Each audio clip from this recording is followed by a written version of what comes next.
Saking kan penasaran si Erwin tersebut ini, dia semakin mempercepat langkah jalan dia, men. Setelah semakin mendekat, yang anehnya di sini, men, si wanita tersebut itu rambut serta kulitnya tiba-tiba saja berubah menjadi putih, men, dan tampak terlihat bola matanya tiba-tiba berubah menjadi merah, men. Hayo wasabre, kembali lagi di channel Rashid Official.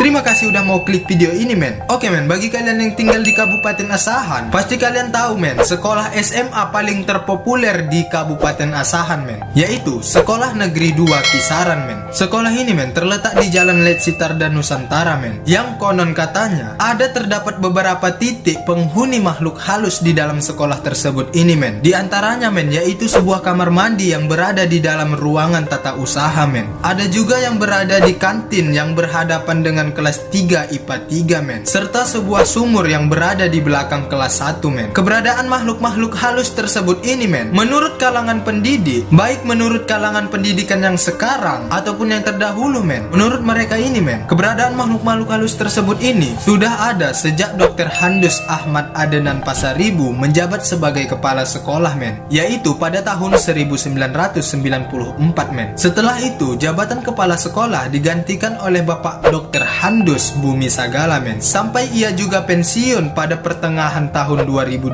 lalu, men.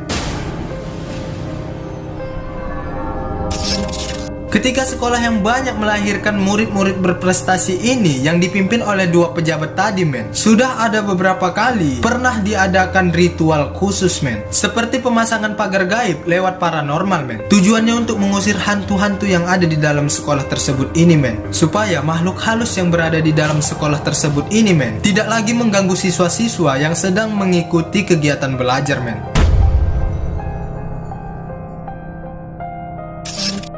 Semasa jabatan Dr. Handus Ahmad Adenan Pasaribu, salah satu bentuk ritual yang pernah dilakukan beliau ini, men, yaitu menanam dua kepala kambing secara terpisah, men, yang katanya satunya ditanam di sebelah barat, sedangkan yang satunya lagi, men, ditanam di sekitar lapangan tempat upacara bendera, men. Ritual yang dilakukan oleh dua kepala sekolah itu, men, setidaknya menunjukkan keyakinan bahwa sekolah yang berdiri di atas tanah seluas 2 hektar tersebut ini, men, memang diyakini berpenghuni makhluk halus, men. Kendati ritual tersebut ini, men, tidak tercatat dalam kegiatan sekolah, men, cuman melibatkan orang-orang yang khusus, men, yaitu orang yang terpilih. Konon katanya, men, memang banyak terdapat siswa perempuan pada saat upacara berlangsung atau pada saat jam olahraga secara serentak, tiba-tiba saja salah satu dari mereka ada yang kesurupan dan kejang-kejang sampai akhirnya jatuh terkulai, men. Yang lebih parahnya lagi, men, ketika sekolah ini mengadakan kegiatan persami yang biasa kita kenal, yaitu perkemahan Sabtu Minggu, men. Kegiatan tersebut ini, men, tepatnya pada bulan September, men. Ya, setiap puncak acara, men, setiap peserta ini wajib mengikuti kegiatan malam renungan suci, men, yaitu berlangsung tepatnya pada pukul jam 12 malam, men. Menurut cerita, saat itu banyak para peserta yang kerasukan, men. Ternyata ritual yang pernah dilakukan oleh dua kepala sekolah tersebut ini, men, boleh dikatakan belum menghasilkan buah yang maksimal, men. Pasalnya, kejadian-kejadian serupa seperti sebelumnya, men, entah kenapa masih berlangsung pada saat sekarang ini, men, khususnya pada saat melakukan kegiatan upacara bendera, men. Kejadian tersebut ini, men, menjadi pertanda bahwa makhluk-makhluk halus ini masih mendiami beberapa tempat di dalam lingkungan sekolah tersebut ini, men. Di sini aku akan menceritakan kepada kalian, men, yaitu kejadian yang disaksikan langsung oleh dua penjaga sekolah tersebut ini, men. Kalian tahu lah, ya kan, kalau udah namanya penjaga sekolah, pastikan mereka berjaga malam, men.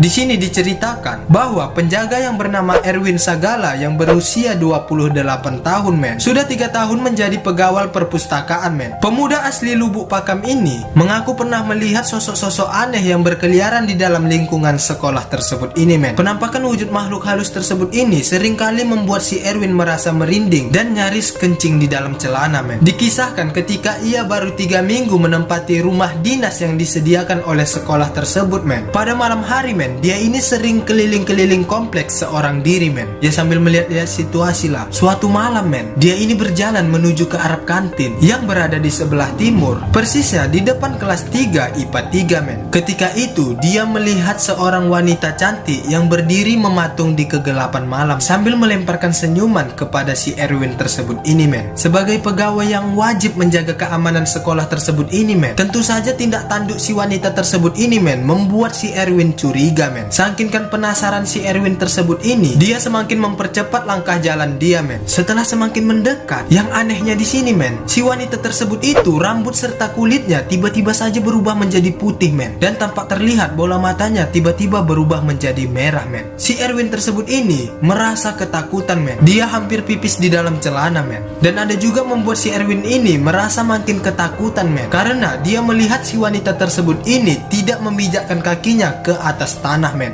Penampakan hantu wanita tersebut ini ternyata tidak hanya sekali dilihat oleh si Erwin tersebut ini men. Hantu wanita ini juga pernah timbul kembali men, dan raibnya juga persis di daerah kantin tersebut men. Si Erwin ini juga mengatakan dia juga pernah melihat sosok makhluk hitam yang berbulu lebat dan berpostur tinggi besar men, sedang berkelabat dari dalam sebuah sumur tua yang berada di belakang kelas 1 men. Diyakininya adalah sesosok wujud genderuwo yang selama ini menghuni sumur tersebut itu men.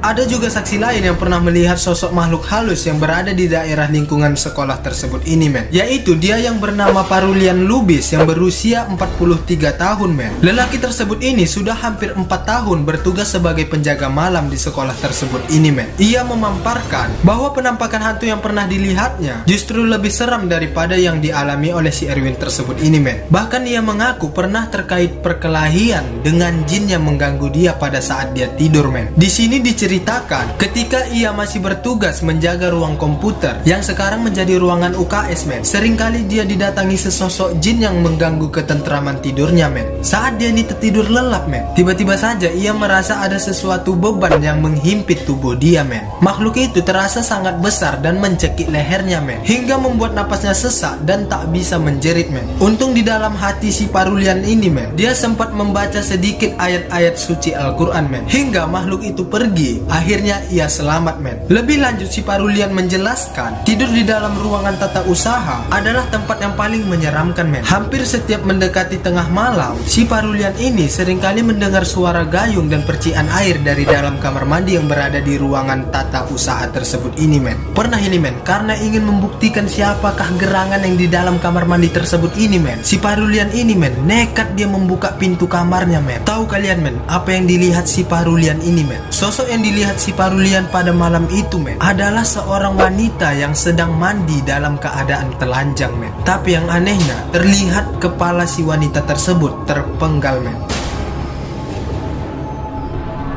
Kejadian tersebut ini membuat si Parulian nyaris pingsan men. Tangan sebelah kiri si wanita tersebut itu men memegang potongan kepala dia sendiri men. Kalian bayangkan men.